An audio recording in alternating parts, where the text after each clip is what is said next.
Y para esto quiero dar paso al maestro Jorge Espinosa Colón con su tema La perspectiva del aprendizaje estratégico en la enseñanza universitaria online.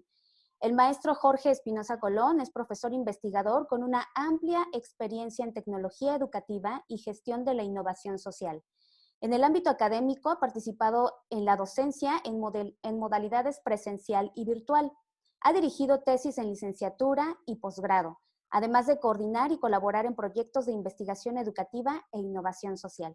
Cuenta con una licenciatura en pedagogía, es ingeniero en diseño y ha cursado 3 maestrías, una en generación y gestión de la innovación, otra en diseño de proyectos educativos virtuales, titulado con excelencia académica, y también tiene una maestría en diseño digital titulado con mención honorífica.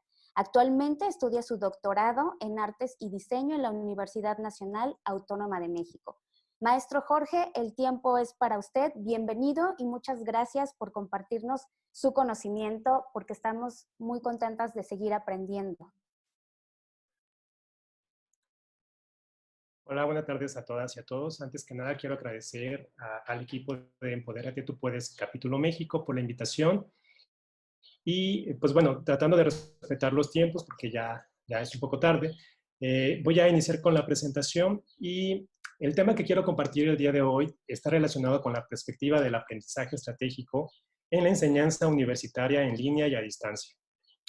Quiero empezar la presentación mencionando que uno de los rasgos que caracteriza a las sociedades actuales es este procesamiento de la información para generar conocimiento que pueda ayudarnos a resolver diferentes problemáticas en diversos ámbitos de la sociedad, ¿no? Puede ser el ámbito académico, el ámbito político, el ámbito económico, el ámbito cultural. En ese sentido, la información y la generación de conocimiento constituyen un factor importante para la innovación y el desarrollo. En este contexto general, podemos ver que las decisiones que tomamos están cada vez más mediatizadas por el acceso, la selección y el uso de información en medios digitales e interactivos. Este contexto plantea una serie de retos en la enseñanza universitaria. Bueno, en todos los niveles, pero en lo particular en la enseñanza universitaria. Y es que en esta modalidad de enseñanza en línea y a distancia, nosotros debemos crear ambientes de aprendizaje que permita a los estudiantes desarrollar capacidades para dar un tratamiento crítico, ético, creativo y eficiente a la información. Pero no solamente se trata de que ellos sean buscadores estratégicos, sino que además aprovechemos los proyectos o actividades de aprendizaje que les planteamos a los estudiantes para que ellos asuman una nueva identidad, o sea, que asuman su identidad como productores de contenido. En ese sentido, las actividades o las tareas de aprendizaje que encargamos a nuestros estudiantes, en vez de archivarlas, podemos compartirlas en plataformas abiertas y colaborativas de tal manera que puedan servir a otras personas para generar conocimiento y tomar decisiones. Entonces, planteándolo de esta manera, lo que buscaríamos en la educación en línea y a distancia es que nuestros estudiantes se asuman como buscadores estratégicos, pero también como productores de contenidos valiosos. Aquí hay que especificar que para compartir esos contenidos habría que solicitar a los estudiantes que sigan determinados criterios, ¿no? Como que los contenidos sean de calidad, que los contenidos estén basados en fuentes fiables, rigurosas, exhaustivas, ¿no? Sobre todo para ayudar a que otras personas puedan dar un procesamiento adecuado a la información, ¿no? El segundo tema que quiero platicar y que es el tema principal de la presentación es la teoría del aprendizaje estratégico. Esta teoría es una de varias perspectivas para entender el aprendizaje y surge de la psicología cognitiva, aunque en los últimos años pues, ha tenido más una tendencia hacia el ámbito social y cultural. Yo me voy a enfocar en dos aspectos de esta teoría sobre la interrelación entre los aspectos cognitivos y los aspectos motivacionales. Esta teoría nos plantea que los estudiantes son agentes activos y estratégicos en su proceso de aprendizaje. Lo cual quiere decir que cuando los estudiantes se enfrentan a una actividad de aprendizaje,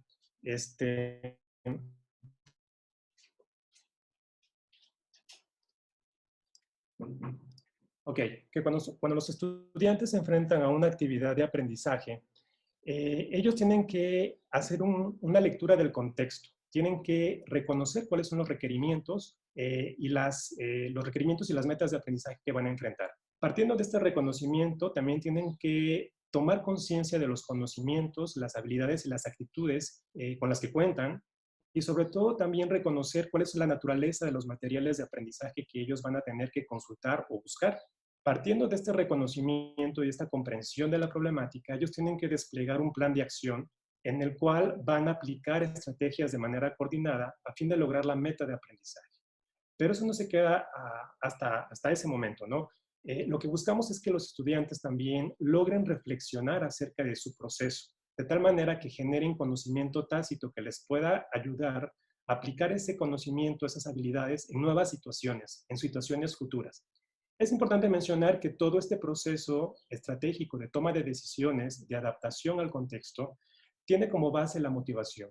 Y es que cuando nuestros estudiantes enfrentan una tarea de aprendizaje, hacen una valoración de la misma. Es decir, ellos van a valorar el costo. ¿Cuánto tiempo me va a llevar a hacer la tarea? ¿Cuál es el esfuerzo que voy a aplicar? ¿Qué otras cosas voy a dejar de tener que hacer para poder realizar esta tarea?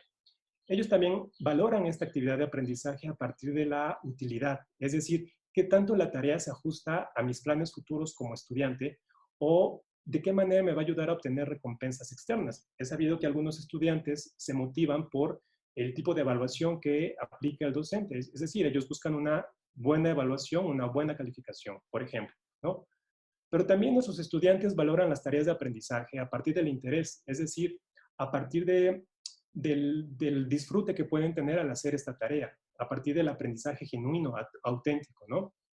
Y finalmente, nuestros estudiantes también pueden valorar las actividades de aprendizaje a partir de la importancia, es decir, qué tan consistente es esta tarea para su autoimagen, para confirmar aspectos de sí mismo. Entonces, cuando hablamos de teoría del aprendizaje estratégico, estamos hablando de que los estudiantes van a desplegar un plan de acción para lograr una meta de aprendizaje a partir de la motivación.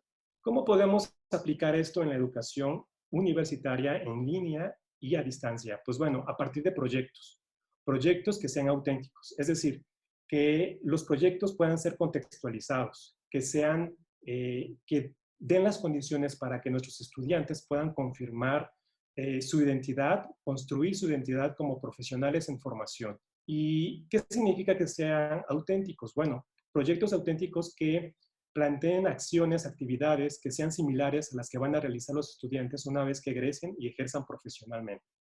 Proyectos que sean graduales. ¿Qué quiere decir esto? Bueno, de acuerdo con las investigaciones sobre motivación, queda claro que los estudiantes aprenden más de sus éxitos que de sus fracasos en el ámbito educativo.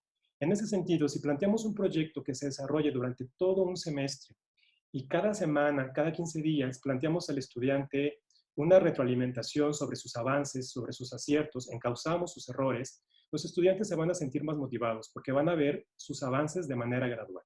En tercer lugar, proponemos que los proyectos deben ser abiertos, es decir, lo que buscamos es que los estudiantes se apropien del proyecto, que determinadas características de estos proyectos los puedan determinar los estudiantes, ya sea que los estudiantes determinen las temáticas, determinen los productos que quieren entregar para mostrar una evidencia de sus avances, que ellos determinen si quieren desarrollar el proyecto de manera individual, de manera colaborativa, o que en determinadas etapas o fases del proyecto ellos puedan hacer el proyecto de manera individual y en otras de manera colaborativa. Y finalmente lo que se propone es que estos proyectos sean desafiantes. Los estudios sobre motivación en el aprendizaje nos plantean que cierto nivel de estrés es importante para el aprendizaje. Los estudiantes se tienen que sentir retados en sus proyectos. Porque si planteamos proyectos que pueden resolverse con rutinas, con estrategias ya muy aplicadas, pues no se van a sentir motivados realmente, no va a haber un compromiso, ¿no?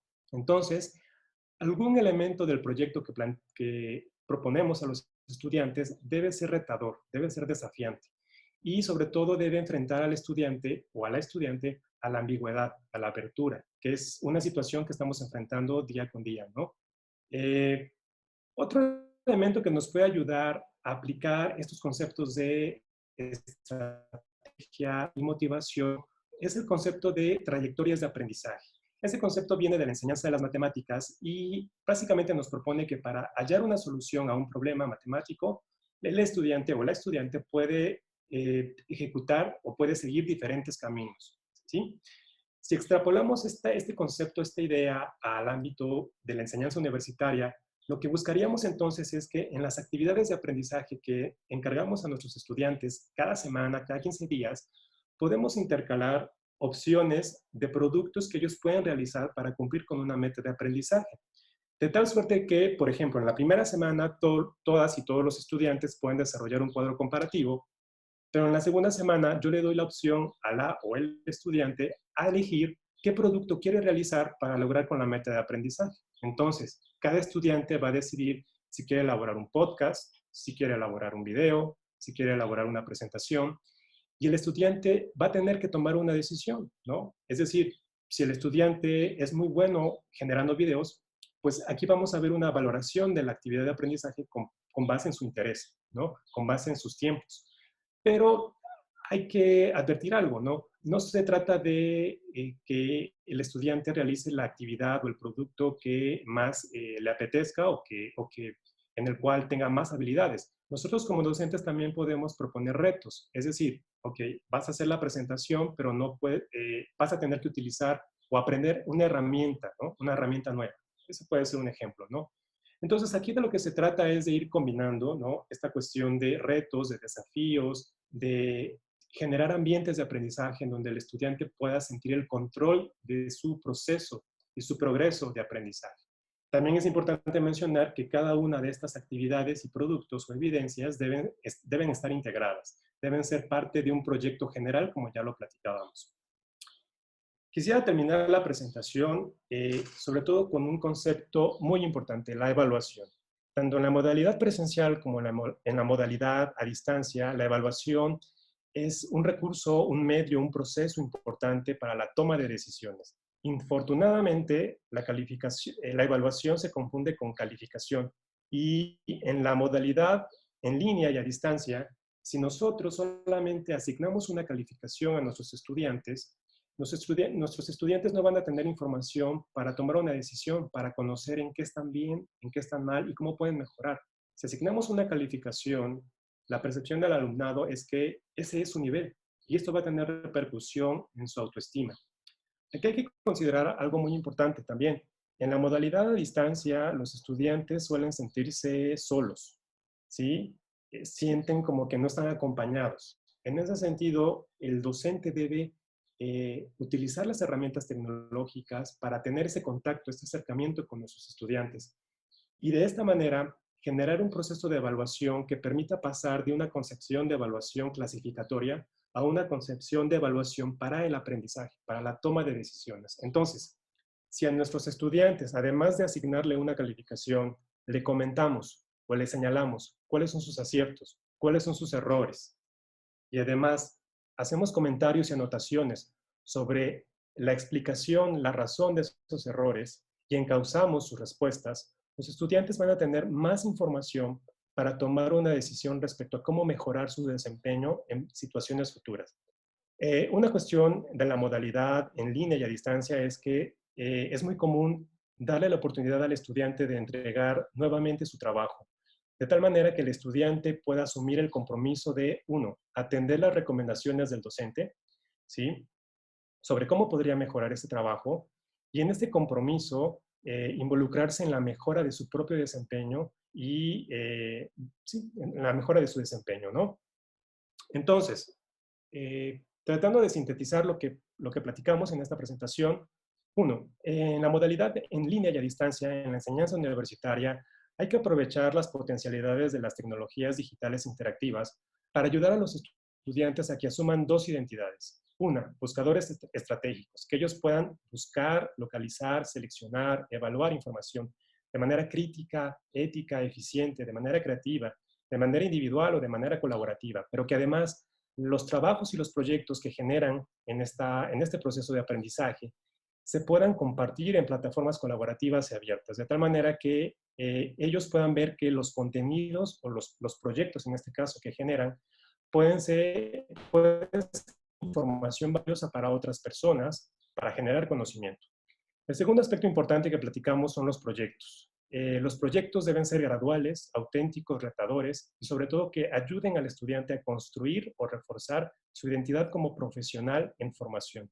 En ese sentido, los proyectos tienen que estar aterrizados al contexto de los estudiantes. tienen que plantear actividades que sean similares o iguales a las que va a desempeñar una vez en el campo, ejerciendo en el campo profesional.